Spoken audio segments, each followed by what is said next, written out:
Hey guys, I know that my bathroom is not the most attractive place to do my annual low-key Academy Awards content roundup on TSR, but hey, I'm not the most attractive guy to be doing something like this, and yet I still get the job done, so hopefully this setting will suffice as we get the job done one more time for the 6th annual Odyssey to the Oscars on the thrift store one now, putting the Academy Awards home on a budget, and for that we like to thank the Academy for making it possible. But really, I want to thank you guys first and foremost for tuning in throughout the week prior to the 94th annual Oscars, because this every year is a labor of love. It is the marquee event at TSR. It's where my medal really gets tested as a Hollywood bargain hunter, and really everybody at TSR, my entire team. So, yeah, it was a labor of love, and hopefully you guys appreciated what we've done, and will hopefully go out and find one or more or all of the items that I reviewed in this series. And for a full list, you can check out the Odyssey to the Oscars playlist in the description below. We'll also have via Deadline.com a complete list of all the winners from last night's Oscars, which took place in front of a packed Dolby Theater, with not one, not two, but three hosts for the first time in 3 years. That would be Rhonda Sykes, Amy Schumer, and Regina King. So, highlights from last night's Oscars were obviously Will Smith duking it out with Chris Rock, who made a jab at Will's wife, Jada Pinkett Smith. I think that was more like Hollywood slapstick than anything else, like I don't know, fakery. And if you're going to perform some Hollywood slapstick for a new generation, it might as well be on the Oscar stage at the Dolby Theater. I'll never understand how one man can go from smacking a guy in the face for talking crap about his wife to getting all teary-eyed as he's winning his very first Oscar. Will Smith, Best Actor in a Leading Role for King Richard. In fact, all of the actors and actresses who won in their roles are first-timers. For actress in a leading role, Jessica Chastain. For The Eyes of Tammy Faye. Kind of a shocker for me. I thought Kristen Stewart was going to win for playing Lady Spencer, the eponymous film. She has the Golden Globe to her name for that. Best Actress in a Supporting Role, Ariana DeBose of West Side Story. If it weren't for her, there'd be no Oscars for Spielberg's West Side Story, which, you know, we have a close connection to here in Paterson, New Jersey, because it was filmed right here in Mayor Andre Sands' city, Silk City. So, Ariana DeBose, a tip of the cap to her for taking home the film's only Oscar, her first. And, of course, on the historic front, Troy Kotsur, Best Supporting Actor for Coda, which was one of 3 films that it won. It also won Best Adapted Screenplay and the marquee prize, the big one, the big ta-da, Best Picture. It is the first film with a predominantly deaf or hard of hearing cast.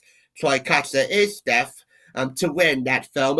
And Apple TV consequently becomes, that's the streaming service that houses Coda, premiered it. It also premiered at Sundance. And on both fronts, it's the first streaming service to win the Oscar for Best Picture, and Coda is the first Sundance premiered film to win Best Picture.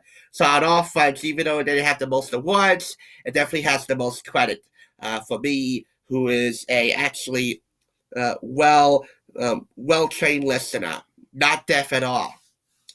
But you don't have to be deaf to appreciate the film's morals and message. So tip of cap to Coda for that. And Dune, well, Warner Brothers, I mean, it dominated, mostly in the technical categories, the craft categories. Again, check out the full list via Deadline.com in the description below. One of those craft categories, one of the 6 that Dune won, was for Best Score, Hans Zimmer. That's his second career Oscar, and the first one after 27 years after winning The Lion King. So, lots of great stuff on in regards to the winners, including Best Original Song. I taught it 2 years ago when I did my Odyssey to the Oscars, the 4th year. I said that, you know, despite the complaints, I talked about Dr. No and it had a great theme. And, well, Billie Eilish is not a Brit, like Adele, who won for Skyfall. She's not a Brit. Her brother isn't a Brit, Phineas O'Connell, like Sam Smith, who won for Writings on the Wall for Spectre. And yet, both of them, Adele and Sam Hunt won Oscars for these James Bond theme songs. Perhaps Billy and Phineas could co-write a theme that would be good enough to at least be nominated for an Oscar. When? Not so much, but it would be likely. And all doubters be damned last night. I'm one of them.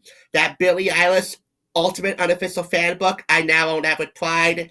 They're now both Academy Award winners.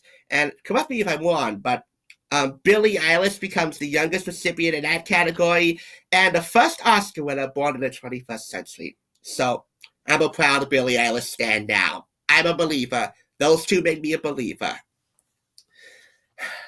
It's the third James Bond song to win an Academy Award, by the way.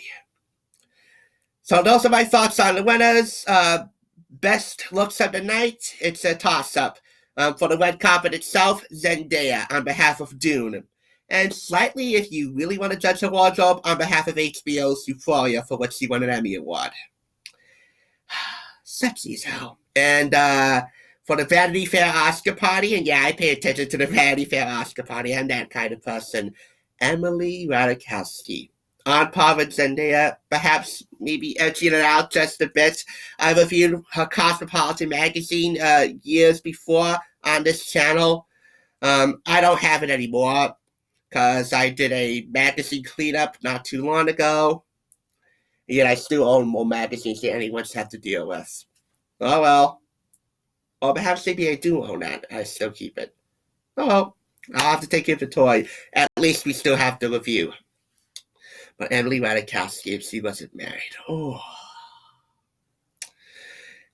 What the heck do I know about style anyway? Hey, I try my best, but I'm not a style expert. I don't even like watching the Fashion Police on E!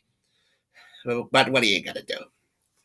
So those are my thoughts on the Oscars themselves. Amy Schumer, Regina King, and Wanda Sykes did a fine job. And as far as TSR goes, here on the home front, we reviewed 29 items in 25 videos. The final 4 reviews, which are the Chamberlain Brothers International Student Film Festival book and companion DVD, Creativity Inc., the book by Ed Catmull, former president of Disney Pixar Animation, the Hateful Eight Roadshow Presentation Souvenir Program from the Ultra Panavision 70mm film tour of major metropolitan cities for Quentin Tarantino's 8th film, and Freedom of Magazine, January, February 2017. An amalgamation of all 4 of those reviews premiered earlier this morning. We call it Odyssey after the Oscars.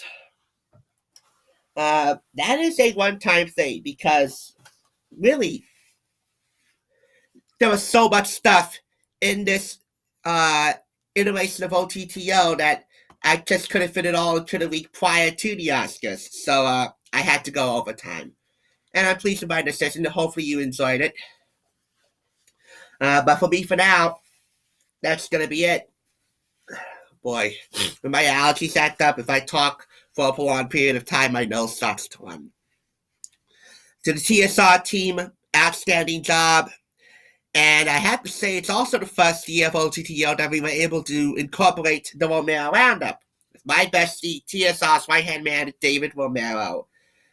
We have 3 reviews that incorporate TR.